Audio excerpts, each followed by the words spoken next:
ಇವತ್ತು ನಮ್ಮ political bureau ಟೀಮ್ನ ಮುನ್ನಡೆಸ್ತಾ ಇದ್ದಾರೆ. Political bureau head Maruti. So ಬೇರೆ ಬೇರೆ ಚಾನಲ್ಸಲ್ಲಿ ಕೆಲಸ ಮಾಡಿದ್ದಾರೆ, ದೊಡ್ಡ ದೊಡ್ಡ ಚಾನಲ್ಸಲ್ಲಿ. ಸೊ ಇವತ್ತು ನಮ್ಮ ಟೀಮ್ ಜಾಯ್ನ್ ಆಗಿದ್ದೀರಾ. ಈ ಟೀಮ್ ಜಾಯ್ನ್ ಆದಮೇಲೆ ನಿಮಗೆ ಗೊತ್ತಾಗಿದೆ ಈ ಸ್ಟ್ರೆಂತ್ ಏನು ಅಂತ. ಹೇಗೆ ಅನಿಸ್ತು ನಿಮಗೆ? ಸೊ ಎಲ್ಲ ಒಂದು 3 months ಆಯ್ತು ಅಂತ ಮೋಸ್ಟ್ಲಿ ನೀವು ಜಾಯ್ನ್ ಆಗಿ ನಮ್ಮ ಜೊತೆ. 3 ತಿಂಗಳಾಯಿತು ಸರ್. ಬಟ್ ಈ ಹಿಂದೆ ನಾನು ಭಾಳಷ್ಟು ಚಾನಲ್ಗಳು 4 ಚಾನಲ್ಗಳು ಕೆಲಸ ಮಾಡಿದ್ದೀನಿ. ಅಲ್ಲಿ ಹೊಸ ಟೀಮ್ ಜೊತೆ ಜೆಲ್ಲಾಗೋದಕ್ಕೆ ಒಂದಷ್ಟು ಟೈಮ್ ತೊಗೊಳ್ತಿತ್ತು. ಬಟ್ ಡೇ ಒನ್ನೇ ಇಲ್ಲಿ ಜೆಲ್ಲಾಗೋದಕ್ಕೆ ಕಾರಣ ಆಯಿತು. ಯಾಕಂತ ಹೇಳಿದ್ರೆ ಎಲ್ಲರೂ ನೋಡಿರೋ ಮುಖಗಳೇ, ಎಲ್ಲರೂ ನನಗಿಂತಲೂ ಎಲ್ಲರೂ ಸೀನಿಯರ್ಸೇ.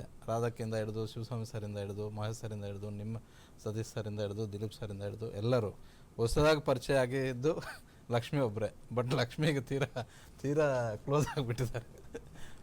ಮತ್ತೆ ಪಾಪ ಅವ್ರ ಜೊತೆ ಕೆಲಸ ಮಾಡಿದ್ದೆ ದಿಗ್ವಿಜಯದಲ್ಲಿ. ಬಟ್ ಗೊತ್ತಲ್ವ, ರಾಧಕ್ಕ 24 ಗಂಟೆ ಸುದ್ದಿ ವಿಚಾರದಲ್ಲಿ ರಾಜಕೀಯವನ್ನೇ ತಿಂದು ರಾಜಕೀಯದಲ್ಲೇ ಮಲಗಿ ರಾಜಕೀಯದಲ್ಲೇ ಎದ್ದೊಳ್ತಾರಲ್ಲ. ಹಾಗಾಗಿ ನನ್ನ ಮೇಲೆ ಜಾಸ್ತಿ ಜವಾಬ್ದಾರಿ ಇದೆ ಅಂತ ನಾನು ಅಂದ್ಕೊಂಡಿದ್ದೀನಿ. ಅದನ್ನು ಅವರು ರಾಜಕೀಯವನ್ನು ಎಷ್ಟು ತಿಂತಾರೋ, ರಾಜಕೀಯವನ್ನು ಎಷ್ಟು ಜೀರ್ಣಿಸ್ಕೊಳ್ತಾರೋ ಅಷ್ಟು ಇದನ್ನು ಕೊಡುವಂತಹ ಶಕ್ತಿ ನಮ್ಮಲ್ಲಿದೆ, ನಮ್ಮ ಟೀಮಲ್ಲಿದೆ ಅಂತ ನಾನು ಬರೋಷ್ಟೊತ್ತಿಗೆ ಟೀಮು ಕೂಡ ನೀವೇ ರೆಡಿ ಮಾಡಿದ್ರಿ. ಎಲ್ಲ ಇಬ್ಬರು ಹೊಸಬ್ರಿದ್ದಾರೆ, ಒಬ್ಬರು ಹಳಬ್ರೆ. ಈಗ ಈ ಹಿಂದೆ TV9 ಪಬ್ಲಿಕ್ TV ಅಂತ ದೊಡ್ಡ ದೊಡ್ಡ ಸಂಸ್ಥೆಗಳಲ್ಲಿ ಕೆಲಸ ಮಾಡಿ ಬಂದಿರುವಂಥ ವೀರಸ್ಥಾನಿ. ಚೆನ್ನಾಗಿದೆ ಟೀಮು. ಅದೆಲ್ಲದಕ್ಕಿಂತಲೂ MD ಇಂದ ಹಿಡಿದು ನಿಮ್ಮವರೆಗೂ ಎಲ್ಲ ಸೀನಿಯರ್ಸು ಎಲ್ಲರೂ ತುಂಬ ಸಪೋರ್ಟ್ ಚೆನ್ನಾಗಿದೆ. ಹಿಂದೆ ಇದ್ದಂತಹ ಚಾನಲ್ಗಳಲ್ಲಿ ಒಳ್ಳೆಯ ಕೆಲಸ ಮಾಡಿ ಹೆಸರಂತೂ ತಗೊಂಡಿದ್ದೀವಿ. ಸಮಸ್ಯೆಗಳು ಬೇರೆ ಬೇರೆ ಕಾರಣಕ್ಕೇನೋ ಆಗಿರ್ಬೋದು, ಆದರೆ ಈ ಸಂಸ್ಥೆ ಅಂತೂ 100% ಸಕ್ಸಸ್ ಆಗುತ್ತೆ ಅಂತ ಭರವಸೆ ಇದೆ. ಜೊತೆಗೆ ನೀವು ನನ್ನ ಮೇಲೆ ಇಟ್ಟು ಕೊಟ್ಟಿರುವಂಥ ಈ ನಂಬಿಕೆ, ನಾನು ಒಂದು ಸಲ ನಿಮಗೆ ಫೋನ್ ಮಾಡಿ ಕೇಳಿದ ತಕ್ಷಣ ವಿಲ್ ಕನ್ಸಿಡರ್ ಅಂತ ಹೇಳಿದ್ದು ನೀವು ಮತ್ತು ರಾಧಕ್ಕ ಇಬ್ಬರು ಕರೆದು ಇಲ್ಲಿ ಮಾತಾಡಿ ಕೂಡಲೇ ಬಂದು ಜಾಯಿನ್ ಆಗು ಅಂತ ಹೇಳಿದ್ದು.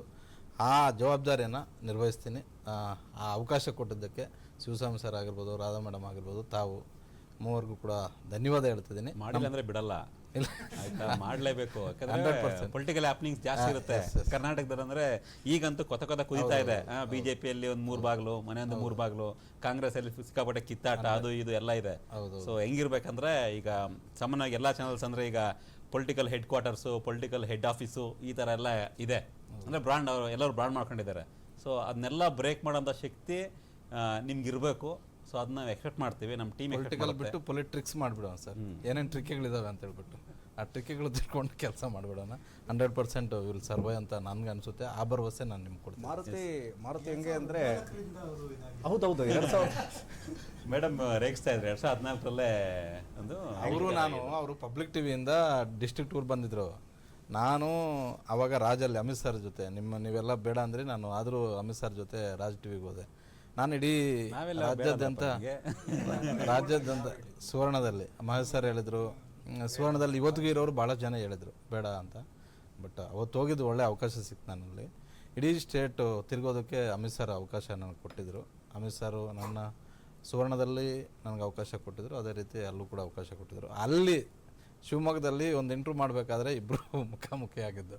ಅದನ್ನು ಮೊನ್ನೆ ಅವ್ರು ಏನಕ್ಕೋ ಕೇಳಿದಾಗ ನಾನು 2014ರಲ್ಲೇ ಆ್ಯಂಕರ್ ಆಗಿದ್ದೆ ಅಂತೇಳಿ ಅದನ್ನು ಇಟ್ಕೊಂಡು ಜಗ್ಗಾಡ್ತಾವ್ರೆ ಮೇಡಮ್. ಎಸ್ ಮಾರುತಿ, ನಿಮ್ಮ ಮುಂದೆ ಸಿಕ್ಕಾಪಟ್ಟೆ ಸವಾಲುಗಳಿದ್ದಾವೆ. ಸೊ ಪೊಲಿಟಿಕಲ್ ಬ್ಯೂರೋ ಹೆಡ್ ಆಗಿದ್ದಾರೆ. ಒಂದು ಸಂಸ್ಥೆಗೆ, ಒಂದು ಚಾನಲ್ಗೆ ಪೊಲಿಟಿಕಲ್ ಬ್ಯೂರೋ ಹೆಡ್ ಅಂದರೆ ಸುಲಭದ ಮಾತಲ್ಲ. ಸೊ ಸಾಕಷ್ಟು ಚಾಲೆಂಜಸ್ಸು, ಸವಾಲುಗಳು ನಿಮ್ಮ ಮುಂದೆ ಇದ್ದಾವೆ.